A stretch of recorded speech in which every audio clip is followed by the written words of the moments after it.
Hey Pectus Warriors, what's going on? It's Byrne from FixPectus.com, and in today's video what I wanted to talk about is something that you need to do if you want to build muscle to make your pectus look less noticeable. Now, as you guys know, my method, what I talk about is building muscle, building your chest, building your physique as an aesthetic muscular physique. It makes the pectus condition look so much less noticeable. It's really effective. And one of the key principles that you need to adhere to achieve that is something that I see a lot of people not doing or not striving for enough. And it's really important. And to be honest, if I look back at how I made results and when I really started to see progress, because I lifted for a while, and there was two things I really changed, but in this video we're going to focus on the one main thing. But when I started to see results actually from my training was when I applied progressive overload, and my intention was to not just go into a workout to just get a pump. My intention was to do something, lift more weight than I did last week, do one more rep, get some kind of overload. And that's what progressive overload is. It's week in, week out, you know, or it doesn't even have to be on a weekly basis, because as you get more advanced it ends up being almost on a yearly basis. But if there is some level of progression, if you are getting stronger, it's a great indicator to make sure you're building muscle.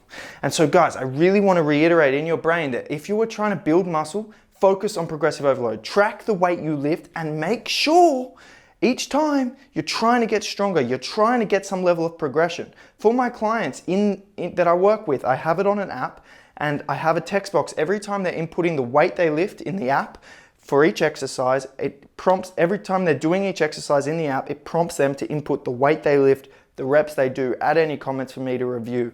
And then next week when they go to do the same exercise, there's going to be an exercise history button that they can click, and they can see what they lifted the previous week to make sure they're applying progressive overload. It's a really, really important principle. And that's why I design my programs with the workouts, different workouts throughout the week that repeat for a 5-week phase of training, where I then change the exercises up. Because you don't want to do the same exercises for too long, but you don't want to do random exercises. You want to restructure them and repeat them for a period, and you aim for progression. That way you know you're making results. And then when you pair that, the other element was caloric surplus, good nutrition, high protein. That's how you build muscle, okay? And when I started applying progressive overload and calories and nutrition, that's when I really saw the results. So guys, too many of you are just going in, ticking the boxes and not thinking about the weight you lift, the reps you do, and getting stronger. Focus on getting strong. You're never gonna see a guy who can bench like 225 for 10 that has a small chest. It just doesn't happen. So there is definitely a correlation between strength and muscle. Now, that being said, you know, strength training in the 1 to 3 rep ranges is also good, but it's not as hypertrophy inducive. So normally when I'm programming for my clients, it's like anywhere from like 5 up to 20, and we're aiming for progression in different rep schemes and different exercises, okay? And especially on the big compound movements, really focusing on progression. Like, you're never gonna see a guy who can squat 315 for reps, you know, with small legs. It just doesn't happen. You know what I mean? So guys, focus on getting strong. Focus on the compounds. Focus on even on the non-compounds, like a lateral raise, getting progression. That way, when you're applying that and progression in your nutrition and calories and protein, you're gonna build muscle. When you follow a good program, when you're doing things right, it's not about just, oh, hopefully I get results. It's science, it's guaranteed, it's numbers, it's maths. And then if you sign up to my coaching and you're relaying this data to me, I can make sure you get a result. It's not a guessing game.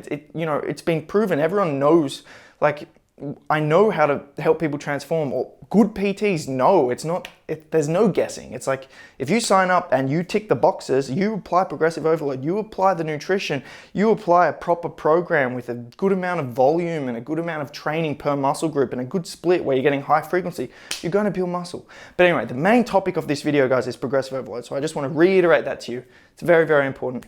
If you are looking to sign up, there are some spots available to become a client of mine, get coached by me personally, get access to the app, the program that's going to fit you. You know, we all have different bodies, we all have different experiences and circumstances and cases of pectus. So I'm going to look at you and make sure I assign you the right program for you. So anyway, guys, link in the description to apply for that. Thanks for watching this video. I'll see you in the next one. Peace.